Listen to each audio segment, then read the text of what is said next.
Hello. Okay, guys. Now, I want to show you guys something. First, let's go over the diaphragm tension spring.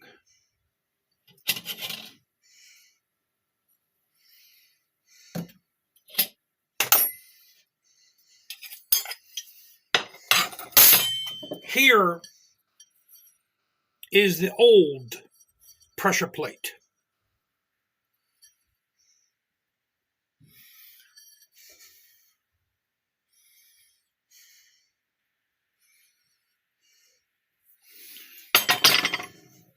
Now, if I can only find that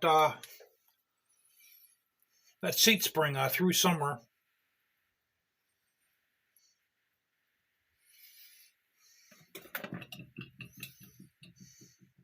Things have a habit of disappearing here, guys. Trust me, they literally vanish here. Right before your eyes, things vanish. All right, I got to pause you guys. I got to try to find this thing. All right, I found it. Okay, now, normally this is your diaphragm tension spring seat ring. Goes in like that. This is your diaphragm tension spring. It sits like that, and there's a little groove around the rim of the pressure plate. Stops the thing from moving around once it's bolted down with a retainer. Okay, now the new improved hardened pressure. Welcome to my channel. Welcome to my world, guys. Okay, now the new and improved hardened pressure plate has this raised groove. Now, for you guys that have installed it, for you guys that put this seat ring in, okay, because your buddies on the Big Dog Forum told you that it's okay. This is what's going to happen to you.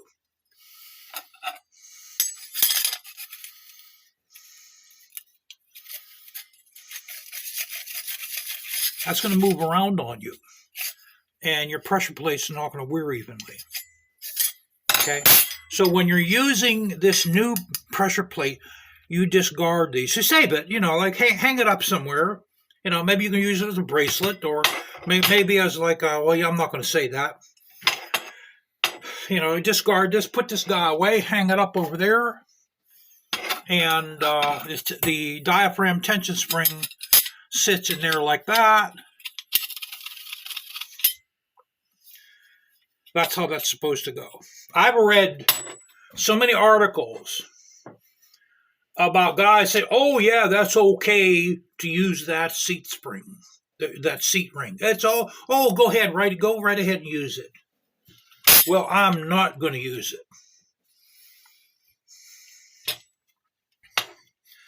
Now, I'm also going to show you guys something else that Baker Drivetrain told me. First, what I did is I measured each friction plate with my caliper, and I got all the newest ones. Now, on the Big Dog, since the Big Dog's clutch basket doesn't have a backing to it, there's teeth in the back that stop your plate from going back and hitting your inner primary. So that's why they recommend that you put the thick steel in first, which let's see how thick this boy is. This is 0.1. This is 0.128 or 0.125. Okay, and the reason why they want you to put the thickest one in first is so then your clutch won't bend, it won't bow back, and it won't slip. Now, what I did is I put another 0.125 back in here like that. Now, what we're going to do is we'll measure this. It's going to be a lot more than 0.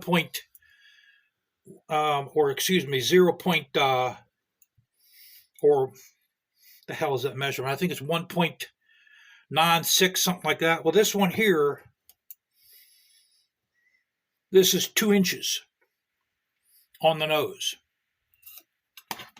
Now, before you guys start telling me that's way too much, this is what Baker Drivetrain told me they do to check out their clutch pack height. They set their clutch packs on a piece of granite. Let me turn the camera on, I'll show you guys.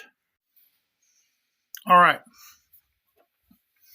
We have this clutch pack on a hard piece of tile, okay? Now, we're going to get another one of these pieces of tile. We're going to put it with the glaze face down, because this is glaze face up.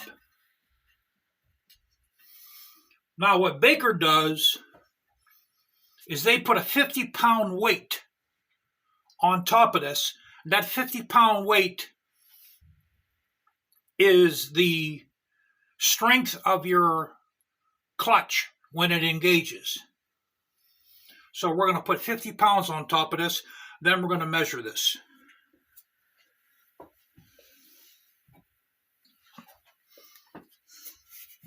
This is 25 pounds.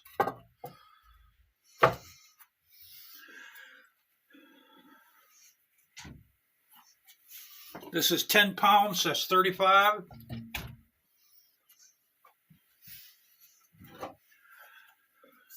Now the 10-pounder, that's 45.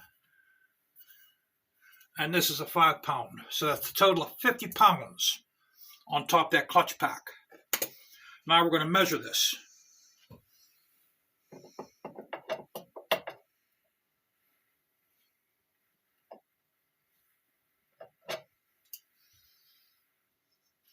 And it actually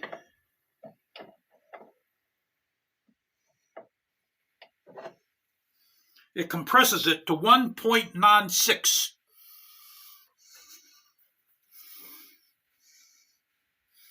I don't know if you guys can make it out.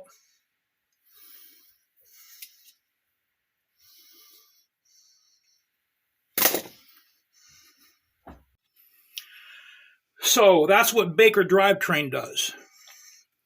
That's how they measure their clutch packs. They measure them with 50 pounds on them, because that 50 pounds resembles the amount of force the pressure plate is putting into this clutch pack when it engages. So like right now it's not compressed anymore. We'll measure it.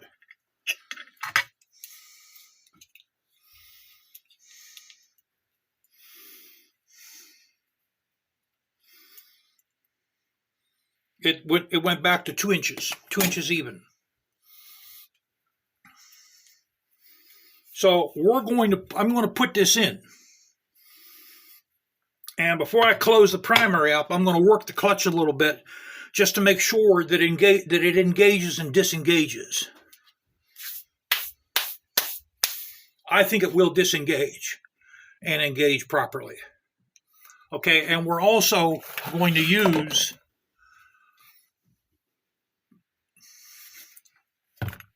Type F transmission fluid. You know, guys, I